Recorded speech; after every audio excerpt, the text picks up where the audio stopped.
What's up, YouTube? So I caught up with Shahar, aka Static Movement, after my stream that I did using his new sample pack out on SounDirective. For those who want to know more about that, there's going to be links in the description as well as a discount code if you do want to grab it. Anyway, we had a pretty interesting conversation and he gave me a bunch of really cool tips about how he analyzes his music and how he produces and all sorts of things, which I was pretty inspired by. Hopefully they'll help you guys out. Anyway, let's dive in and have a look. Hello, Shahar. Thank you for joining me on my YouTube channel. I'm going to let you introduce yourself a little bit, but maybe I can just start off by saying that for those who didn't capture the live stream that I did a couple of days ago, I basically looked through Static Movement, or Shahar, or he also previously known as Impulsor. I looked through his sample pack, which was recently released on SounDirective. So I'm going to put details and all that kind of stuff in the description below if you do want to check that video out. If you want to check out the sample pack, there's also a discount code for my viewers for that. But yeah, maybe you can just start off by telling us a little bit about your sort of inspiration behind creating the sample pack. Were there any special, did you use any special like plugins or synthesizers or anything like that? Or what made you decide to, it's your first sample pack, am I right? What kind of made you decide to move into the sound design side of things? Okay, I was actually making one sample pack a few years ago, but it was not on that level as it is now. I've been also instructed by SounDirective exactly in the way it should be in aspects of a product and everything. And I take my influence from my latest releases, latest songs, and my direction, and try to make something that is a whole product to create a song from zero. That it has all the elements that any producer can take, and it's ready to use in highest quality without struggling with trying to EQ it or something. It's already done with. I take them out from like a mastered track because I'm doing the mastering inside of my tracks inside of the mix. So when I also create the sounds, I also take them out already when they are already mastered and just put them like on -3 to have like a fixed volume for all the sounds. But the whole picture behind the sample pack is to try to take my style inside of this pack and try to give my followers, my fans, producers, everybody that will be using this, my direction of sounds. Yeah, that's one thing I was kind of quite inspired by, is how quickly I was able to actually get a track going using the pack. I think it was like, out of all the packs I've gone through, I think within an hour I had something that I was already very happy with. And, you know, it often takes me a couple of hours of just, you know, trying to design sounds and, you know, trying to synthesize stuff from scratch and, you know, not really having a direction when jumping into a track. So being able to take inspiration from, I think, particular artists is a very cool thing, because you can kind of build a direction for where you want to go with the track. And I think that's kind of like how I approached it. Is I took a lot of the aspects, kind of like threw it in there, and then I thought, okay, this is the direction that I can take the track, and then started changing things and adding my own little bits and pieces here and there. I think the cool thing is that the sounds, like you said, they almost sounded like they were mastered straight out of the box. So it felt like there was, you know, often when you're finding samples, you're thinking like, oh, how can I process this a little bit? What plugin should I put on here? So for me, it was just like a little bit of reverbs and some granular stuff, you know, with that Portal thing. And, you know, just playing with, I guess, the placement of the sounds less than the processing. But it kind of allowed me to be more creative, and as opposed to, you know, usually we kind of get stuck in the box of like, now we're going to resynthesize a kick every time. And that already takes like, you know, 30 minutes to an hour. And now we're going to synthesize the bass, and that already takes 30 minutes to an hour. So having like a set of crafted sounds in a particular artist style, I think is very powerful. So, a question that I like to ask a lot of the people I have on my thing is, what do you think? What would you classify as the definition of creativity? Well, first of all, when you're creating something, you should project what you have in your mind. It's the greatest thing that we have already inside of us. All the vision, how we would like to hear it, or some of us have already the direction because the experience of producing also showing us the way. Some of the producers still trying to find the way, but until I think this is all about to take ourselves like a channel to produce what we have in the mind on the of the give the music what we have in the mind in the project, and show the people, share the knowledge, share the vibes together. This is for me the main thing, I think.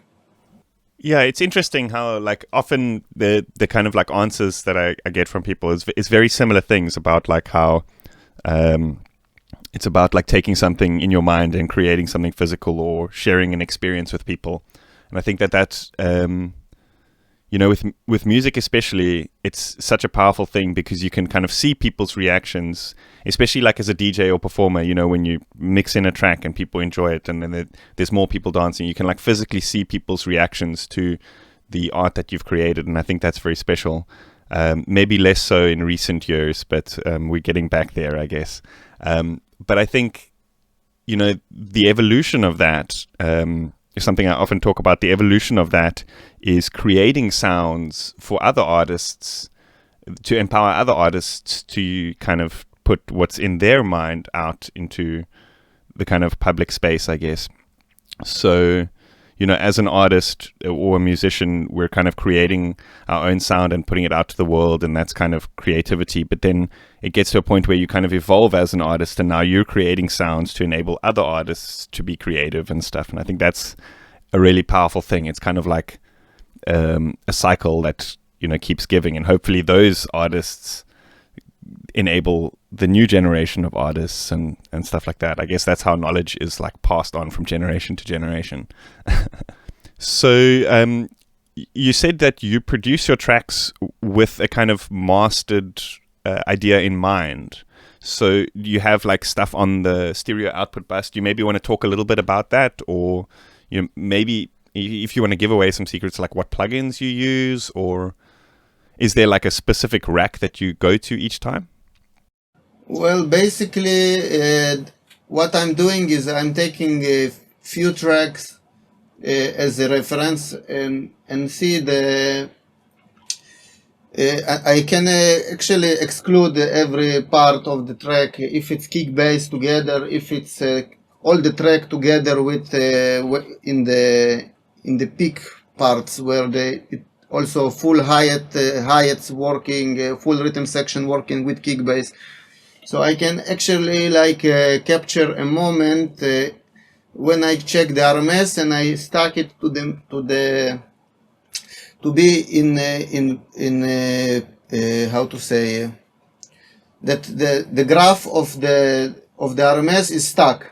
I change the time to infinity, so then I see only the highest points of the RMS in the tracks, in few different tracks. So are you using Span, Voxingo Span, or which analyzer are you using for that? Well, I'm using a very old plugin that gives me this option. It only this plugin have that. Because the way I'm using it is not very very common. Let's say I developed this technique in my own way. So the general idea is to take many tracks that already mastered, that are already proven and already have good sound, and I'm analyzing these tracks and checking their kick basses, checking their full spectrum, and I can also make a snapshot of the picture how they look, and then I see the line which is show me the range where I can fit myself in without going outside. So it's very easy for me to take few tracks and then I see the picture, and then I can EQ my tracks to be on that area within the lines of all these tracks. So I know I'm already like 90% in the correct area of a mastered tracks of other tracks. So with this way I can very easily to be already having the fatness, the punch, everything already from the beginning, without trying to get there while I'm mixing and trying to fix things. So for me, taking any track, even if it's a bad track, and I can make it sounds awesome in within a few minutes. It's amazing. I use a very, very similar technique with a plugin called Vox & Go Curve EQ. It's also not specifically designed for analysis, but the fact that you can run an audio file through it and capture the exact frequency response and stuff. So I also just run a bunch of tracks through that, capture the frequency response, and then EQ my tracks to fit that frequency response. Is it something that you've noticed as well in a lot of electronic dance music across most genres, that there's a dip at like 250 to 300 hertz, and then another dip at about 3 kilohertz? Is it something that you've also noticed across the board? Because like in my analysis, it seems to be a very common thing. And I think it's because the low frequency dip, I think it's because to make obviously the fundamental of like the kick and bass sound cleaner if there's nothing around that area. And then the same with the kind of top end. Is that something that you've picked up, or? Well, I'm not looking on that in that way. Maybe it can happen if you check few tracks and maybe you can see that in that area there is like a hole or something. But what I'm checking is that when I have in my monitor in the Cubase multiband linear phase. Multiband linear phase compressor that is actually not working, is everything bypassed, but I can always make a solo on some band.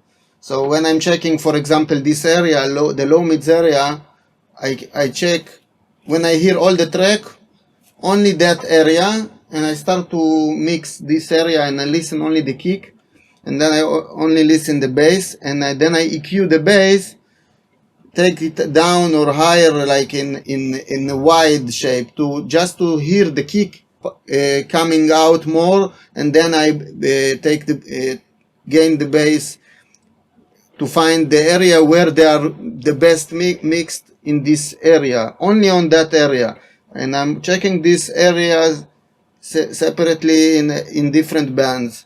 So for me, it doesn't matter really like take as a full master and take down this part in EQ. I check how this band sounds and the dynamics that works there, because I can really exclude and check how the dynamics work in that area. And if I do it on every band, so it sounds much more clean and working correct, because the kick and bass and all the sounds also, it's not a full spectrum, is separated by different bands. Okay, that's interesting. So like when you're actually creating, you actually solo a very thin frequency band, for example, like just the mid-range, and then you adjust the sounds within that, and then you solo just another range and then adjust the sounds in that, and then listen to it in the... Okay, that's interesting, yeah. Sometimes I find myself working 2 hours just listening the subs and low mid, and working and see, because then you're getting the feeling like you are outside of the club and you hear like the woo. That's exactly it. And what you should hear in that area, because every band there are different instruments that should play, and you can compare these bands to other master tracks bands and see, for example, now you're checking the mids. So the mids, you have the dynamics between the kick bass and all the sounds. So I can put all the sounds in a group, and then I can EQ and take them down and see how the kick bass pops out, and then you can put the volume on the mix of all the sounds and connect them to still have the kick bass in the phase, but also hear enough the sounds to how much all sounds together are with the kick bass. So every band have different aspects. So it's complicated sometimes to explain like this, but no, I get it. Because for me, like I've done a similar thing before, but I only really do it with the subs, where I'll put an EQ on a high cut to about 100, 120, and then you can hear does the bass woof, woof, or does it gududu gududu? You know what I mean? You can really hear the transient of the bass when you do like a high cut on the master and really listen to it. But I've never thought to actually do each band individually. I think that's really cool. I think I'm actually going to make myself, I don't know if you know Kilohertz Multipass. It's like a multi-band plugin that you can do almost anything with. I think Melda has something that's similar like that as well. But I think what I'm going to try to do is actually create a preset just for analysis. So I can flip between the different bands, solo each band, and change levels and check mono on each band and stuff. I think that could be really interesting. I've never actually thought to do that way. Thank you. And it's also about the quality. If you want to reach quality is volume, and you have a certain space in the analyzer that you can use. It's like you have aquarium with water, and you need to fill up the water. And if you reach the higher point without distorting the sounds, and you can allow them to be higher in the volume, that means it's more quality. So it's about trying to use all the spectrum that given to you, that is the human hearing, basically, from 20 to 20 kilohertz. This is the space that a human can hear, and if within this space you can push the sounds without making them being distorted in any correct mix, this is the quality. This is the thing that I'm always working on, to trying to get the best quality that can be, that you using all the spectrum that is given to you. I think that's also something that I kind of picked up with the sample pack, is that like often, when I'm using sample packs, it's like I've got to layer like lots and lots of stuff just to get like a full sound. Whereas a lot of the samples in your pack felt like they were already like a full mix. So I just had to get sort of the groove of the kick and bass, had to choose the placement of like one or two synth sounds, or maybe like an atmosphere or something like that. But with all of the sounds, it felt like they were already full. Like I didn't have to layer them or process them or boost in certain areas and stuff like that, which I think kind of like it kind of goes back to what you're saying here about trying to make the most of the entire spectrum, which I think is a good analogy. This is every artist also have his own aspect. I create my own things in the way how I see that and how I go, and also it's not a very typical way how I work. What I work is the way how I develop myself. Also by doing the master class I doing with like almost 15 years already.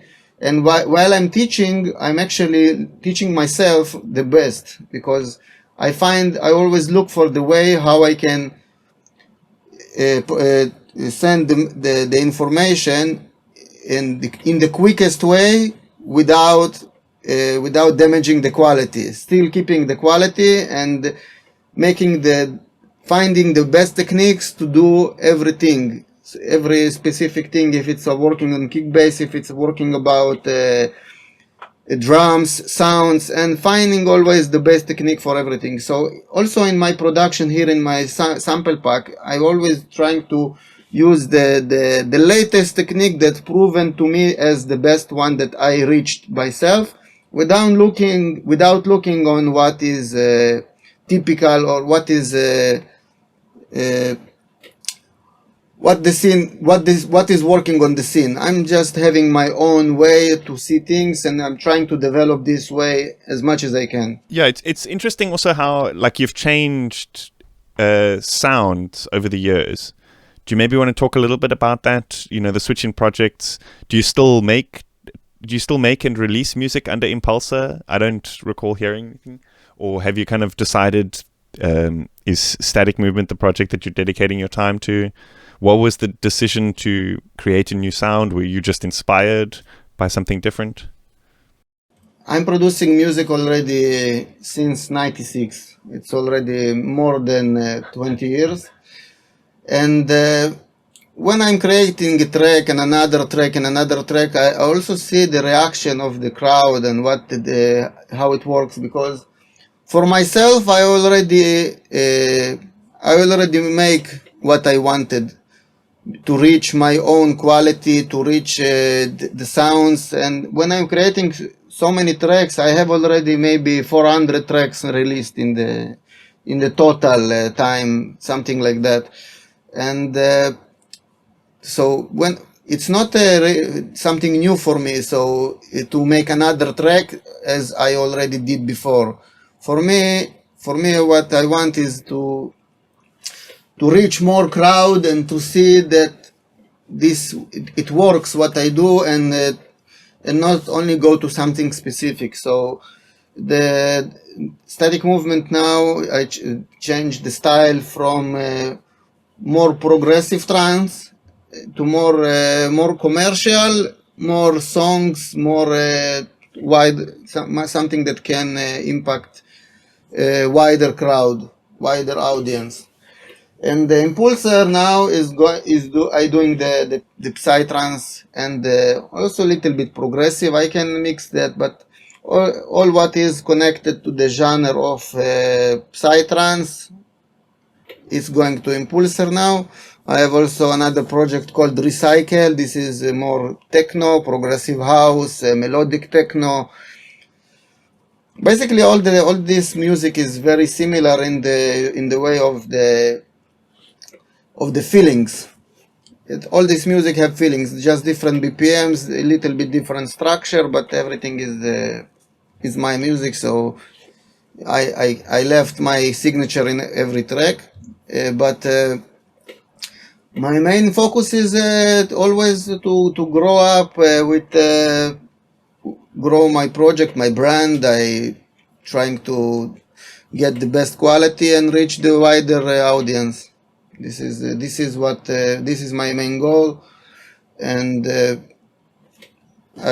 for now I just see the development, and I like also to see myself developing also in the sound, and also to see how the people react on the new music I create, because it's also something new that I'm doing. It's not doing the same thing. When you have so many tracks, it doesn't make me any impact to do another track as the many tracks that I already done before. So I always look how I can develop myself to new sound, also as artist, and also as in the ideas that I can make. It's interesting. You mentioned the sort of your newer Static Movement sound being more commercial, and I think that term is so interesting, and it's used in so many different ways within psytrance. And I think there's almost like so many people within psytrance kind of view the idea of commercial as kind of like a derogatory term. You know, like, oh, he's just in it for the money or something like that. But again, when we break it down to the kind of, like what we said earlier about the definition of creativity, sharing an experience with people and stuff like that, the whole, most artists kind of like, our mission is to just reach more people. And I think by changing your sound, I think you said it I don't think I could have said it better myself, that by changing your sound, you're just reaching different people and you're achieving the goal of reaching more people. So I guess the term commercial is better used as like a label for a type of sound, as opposed to like actual like a commercial like money thing, you know what I mean? Which I think is very interesting, you know. It's not really that thing. It's not really the money thing. It's more the way how I can express myself in doing a song, not just a track. Because tracks I already did many of them, and here I can make a song and I can write really roles for the song, and I can really make it more transpositions, more different chords, lyrics, and it's for me it's very interesting because It becomes more difficult, you know, once you've kind of created music in a specific way for so long, you almost have to like learn a whole new thing now, you know. But I think it's interesting that it's when people say commercial, there's so many different understandings of it. But you know, as the artist, it's like we just want to express ourselves. We just want to be creative. We just want to reach more people. And I think that's a kind of a thing that's general across every artist. You know, it doesn't matter how underground or how commercial you are. It's just about like sharing that thing that you've made, I guess. yes, exactly like that. I think this is okay to. If you are an artist, if this is the main thing, that you should have fans, and if you're working on something specific and very limited, and you also been there. For example, I've been in the psytrance for a very very long time, and I know that this it's certain amount of people that have there. But if you want to reach the wide audience, the wide world audience, you cannot be only psytrance. But I'm trying to mix the psytrance using the psytrance structure, but the sounds that I create are more having feelings, more transpositions, and with my skills of having good quality, I can make even a song that is kind of melodic or sounds sometimes cheesy or something. I can make it sound mature and fat, and it has something different. It gives something different, but it doesn't have compensation on the power. So they still have this energy inside of in the kick bass, in the rhythm section, and all that. And the track is a drive, having a good drive, and the feelings are from the sounds, is giving something new to what I want to give out, something that I want to project outside. It's almost like the best of both worlds, you know. As an artist, if you just create something that you're not used to doing and try something different, you can almost like make what you were doing. You have more choices to make what you were doing better, I guess. But it's also another interesting thing that actually often comes up in conversation, and maybe it's got to do with you know, the whole like musical side of psytrance. But people often say like, oh, psytrance is not as good as it used to be in the olden days. Do you hear that a lot as well? There's, oh, it used to be so good in the 90s and it used to be so good in the early 2000s. And a lot of the things that, like, when I compare nowadays psytrance to older psytrance, a lot of the major differences are stuff like chord changes, transpose, like, and, you know, it's musical things that have kind of been forgotten over the years. Now people are very concentrated on like the production quality and that kind of thing. And I think so when artists start to incorporate the musical side of things again, I think it's a great thing, but it's almost like people don't see the irony in it. You know what I mean? They're like, oh, now it's commercial. But it's like some of those same people are saying it's not like what it used to be, but the music back then had all these musical elements and stuff. So, I mean, for myself as well, I'm also trying to like learn a lot more about chords and all sorts of things and trying to incorporate it more into like my psytrance tracks, because I think if we can reach a place which is like inspired by the kind of tonality of the old school stuff with the chords and all that kind of stuff, but with a modern sound, like you say, with like a fat bass line and a mature sound, then I think it's like the best of both worlds. You know, it can appeal to a lot more people, which is the goal.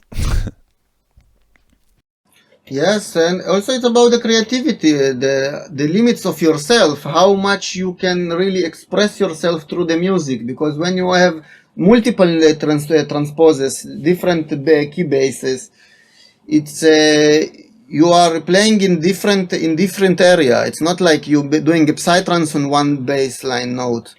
Everything, all the sounds are on the same note, so it's more easy to do. It's much harder to make a song with the chords and the vibe, and there are many different aspects that not exist when you're creating only psytrance. Because for me, creating a psytrance track, it's 1 day, 2 days, I finish a track, that's it. Here I can sometimes develop more, make more ideas, yes, but creating a song, it's much more difficult. It's because there are many aspects that need to be perfect. It's not only the quality, exactly. It's also the vibe, and also to make it in the whole way, and where you should make it, the power, where is the hook. There are many things that like a checklist that I'm checking every checkbox that is possible when I'm producing the track, and I'm changing things and I'm doing things, and there are many options. So it's much more interesting, because it's the process itself. I recognize that it's much more rich, much more rich. Maybe for people that not understand all what is happening inside, for them it can sound it's not psytrance. It's something not. Before was stronger, maybe, because if you make only one line, one line, maybe it can sound stronger, or but I see that the way how you can really express yourself in the music and reach higher quality and fill up the spectrum of the sound with many new sounds and ideas. And it's about developing. I'm not trying to do the same thing again and again. I want to make more things and see what I can reach out of myself.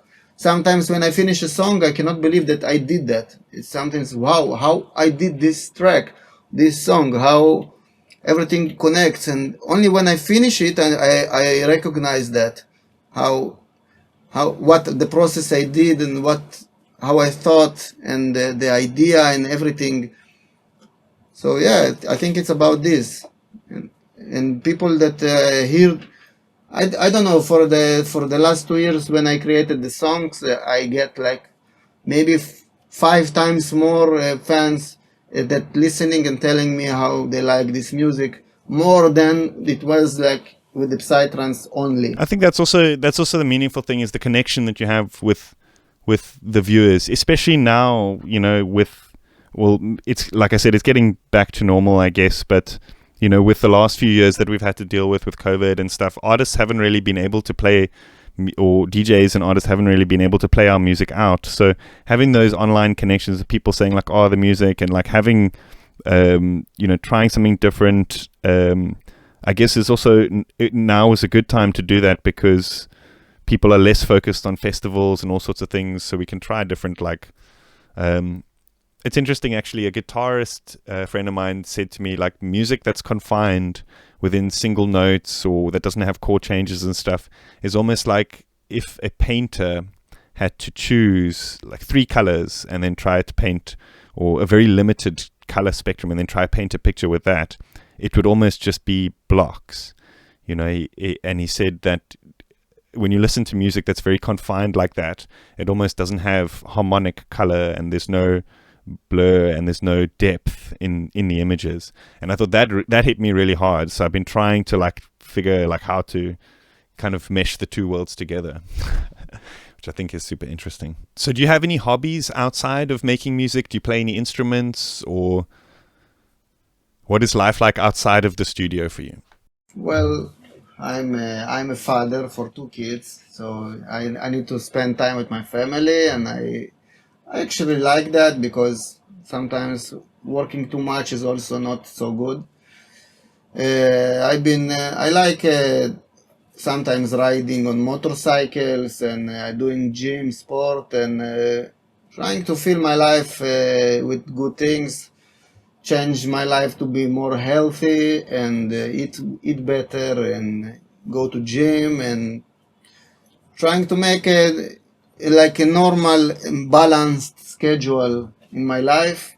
And I find it now more stable than in past years, especially in these times where there is COVID and everything is so out of the balance. So when keeping the inner balance inside, it's good for the sane of us. And yeah, I think it's anyway going to get better now. I have the feeling that it's going to get better, but maybe not finish the corona, but we will be in better situation now, I think. It's an interesting thing the last few years that I found. It must have been crazy for you, as Static Movement's a huge project. I'm not sure if you were gigging like how often, but I found that in previous years I wasn't spending enough time perfecting the music. I was just focused on finishing it to get the set done for the weekend, and then the next week was finishing it to get the set done for the weekend. And so like this last few years, I've really been able to sit and perfect my sound and change things and go on a kind of different journey, which I think has been really cool. And, like you said, things have changed and stuff. And I think that's really interesting. Do you think you're going to go back to playing as many gigs? If obviously the opportunities arose, would you go back to that lifestyle? I think I would probably... I like the kind of freedom that we've had, although I obviously do love playing gigs. It's such a weird dynamic that's been created now because I obviously love the studio time and the creating of the music. It's like, I feel like having gigs that often as a performing artist kind of like removed us a little bit from the thing that we actually enjoyed the most.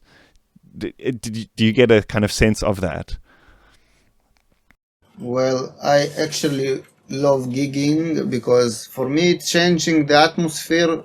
For me it's good to change the atmosphere. I like that. I really like go to a gig. I like to see the people, and I like to know that I'm having a schedule going here and there and meeting new people. And because my schedule here at home is the same, so when I'm going out, so it's really like I feel that I'm alive, I'm doing my thing, and it's really like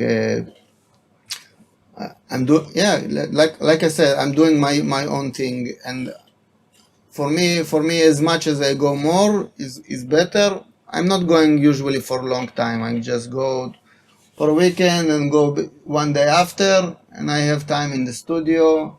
Anyway, my production is so fast, so I'm not really stuck on doing tracks. I'm doing everything very fast.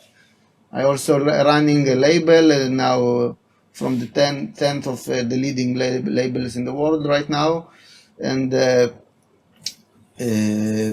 I'm releasing every week a track for myself or the other artists, and creating many things. So I'm fully busy, and for me going out is very good. I think it's just all the variations that I can have in my life to not do only one thing. I like the dynamics, the changes. I like that. Right. I guess it's about a balance. Like for me, I found a lot of the time like I was partying a little bit too hard, I guess. Now it's like the studio time, I've been able to kind of balance my life a little bit more. I think that's kind of like has been the focus. But I think if you have a solid like idea of what's going on, I think then that's a good thing. I think that's the kind of takeaway from it all. So you said earlier, I'm not sure if we were recording it at that point, do you use Cubase for your main production? Okay. And do you have any favorite plugins? So like if I had to say, if you were to be locked away in a room with a laptop and you could only choose Cubase plus 5 plugins, what would those plugins be? It doesn't have to be something that you own yet. It could be something that like you've seen and you want, but just 5 plugins that you could choose to be locked away in a room with. Well, for me, what important is you talk about VST plugins or VST like effects or instruments? Anything, whatever you use the most. Yeah. So for me, because for me the most important is the sound quality in the end. So I can make, even if I take a sample or I can make out of it anything I want. For me, how I make the sounds is one thing. What is matter for me, the result. So for making the good result, I need few things. I need a spectrum analyzer. This is I'm using this Ozone that I told, Ozone number 4, because there I can make these changes. I can copy kick separately, bass separately from a master track, and then I see the spectrum that they take, and then I can work on other track and make the same size of the same dimensions, let's say, for the kick, the bass, the hi-hats, the snare, the sounds. So for me, this is very important, because without this, I cannot reach this sound quality. And what I like in the sound, I like this also, scope, sound scope. I always look at how the shape look of the sound. And I have many ways to shape the phases to be symmetrical to the line of the center, so that it not go down or go up. Because when you master a track, if it go up, so this is the first thing the limiter cuts. So I like always to balance the sounds, the phase, to be exactly in the center. If it's baseline, is very important. So exoscope I use, and I use Ozone 4 for capturing the snapshots, and I like using Viper. This is a VST like a virus. I'm creating there a lot of presets and many sounds that I like in my music. Always using this also for a bassline layer and bassline layers and LFO synths and all many different sounds, chords, like a piano chord, also it's there. It's like a virus, basically. The Viper is one on one like a virus, but is a Adam Sabo Viper. I think I've seen that one. I don't have it. I haven't actually used it, but I've seen a couple of videos on it. It looks interesting. Yeah, I like the sound of it, and it's really like fitting. It's like all my new productions is with this Viper. Also, I like using Dune. Dune is very, very good. The quality of Dune sounds incredible. I've been meaning to get it for a while, actually. Yes, so I'm basically I'm using my own presets. I develop my own presets, and then I using only these presets to create all the music. So I'm not always searching for new stuff. I'm just trying to develop more and more with the stuff I have that I reached, and this is doing the work that I want. So basically, I'm using the same presets over and over again, but changing them a little bit, and keeping the color in a specific way, that it's not going to change to something totally different every time. It's different, but it's also similar. Every time I put a track outside, release a track, and when it's actually done very similar, it sounds totally different because the music, the content is different, and people are always checking, telling me different stuff about the music anyways, when for me it's actually one line. So this is the most interesting for me. So basically Dune, Viper, scope, wave, like oscilloscope, and analyzer. This is the most important things for me, because without this I'm very limited to do what I want.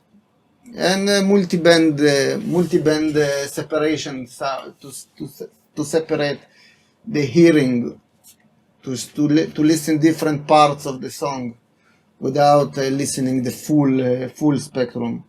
That's so interesting. I really like that technique where you solo the different bands. It's a simple thing, but sometimes you just don't think about these things when there's so much other knowledge out there and so much other things. It's such a simple thing, but I think that's gonna make a big difference. It's simple thing, but it's not about the it's about How the. you use it, I guess, in context, you know. I'm teaching this my students as well, but if you not really know what you're doing, it will not help you. So you probably will do something else and try to get it in other way. But I'm just was focused on that and trying to make it better. So I really know when I'm looking on the scope and together on the analyzer, it always they both open, and I working on the sound when I looping it, listening it while I'm looping it, and I know where I need to look to balance it, to make it the best how it should be, also compared to other tracks and everything. So it's about the knowledge. So even if I tell now to somebody that how to do that, he will probably will not do it good. It's something that needs a lot of practicing, so it's not really easy. Yeah, I guess that's the other thing about the whole analysis thing and the whole referencing thing. You know, you can't really tell somebody how to do it. You just have to know a couple of techniques that other people do and just keep doing it over and over again. I think for me as well, it's like when when listening and giving feedback and stuff, it's like I can't tell exactly like what I'm listening for, but then when I hear something, you kind of just know it's out. But then having these tools to know where to look, just look in the mid range, and you can easily like hear, okay, something in the mid range is off. I think that's the powerful thing, which a lot more people can kind of like take away.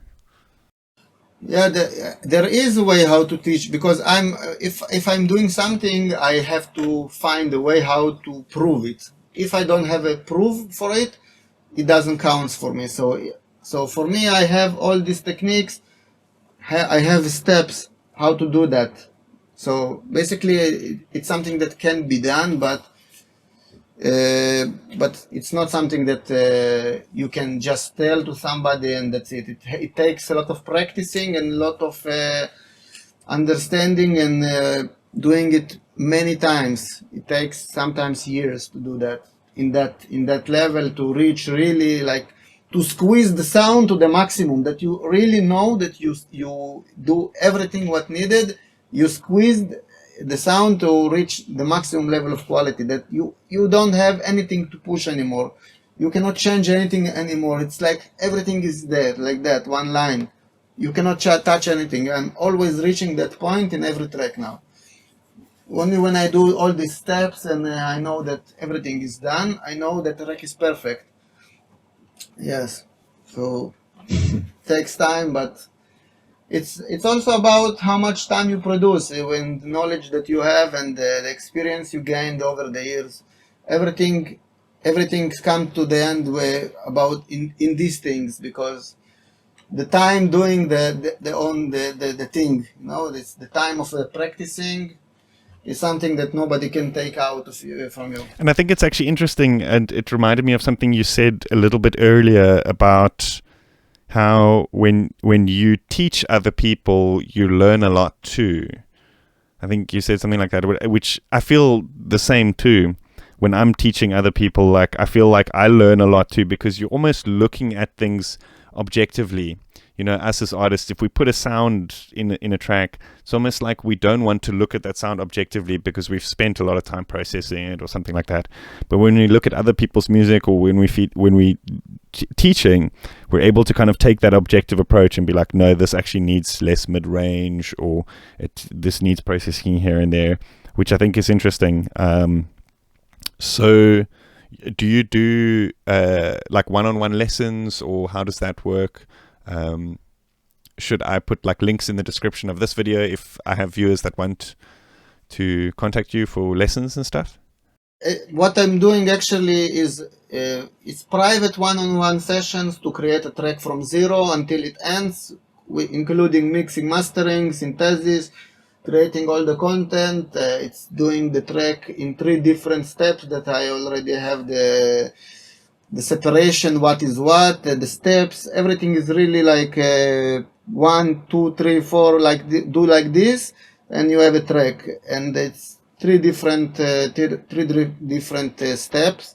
One step is to create all the sounds, then second step is the build up, and the last step is mixing, mastering. So I'm doing all that. I still don't have I didn't try to make it in different way, because I want the people that joining to be committed to do all these steps in that way, specific way, because if you do it in other way, it doesn't work. I already tried many times. Maybe I will do one day online sessions recorded, but I never tried to do that. Never tried, but I have it in my mind. Maybe I will do it one day. Maybe it's better to do it that way. Also, I don't have enough knowledge in the way how to promote things, because I'm doing everything very organically. And so for now, and for many years, it's already working in that way of doing it organically, just by I just doing some posts sometimes that I'm doing the course when I don't have too many students, because when it's too much, so I cannot really give the full attention. So I always pick like 2, 3, 4 together, and then I work with them on the production courses.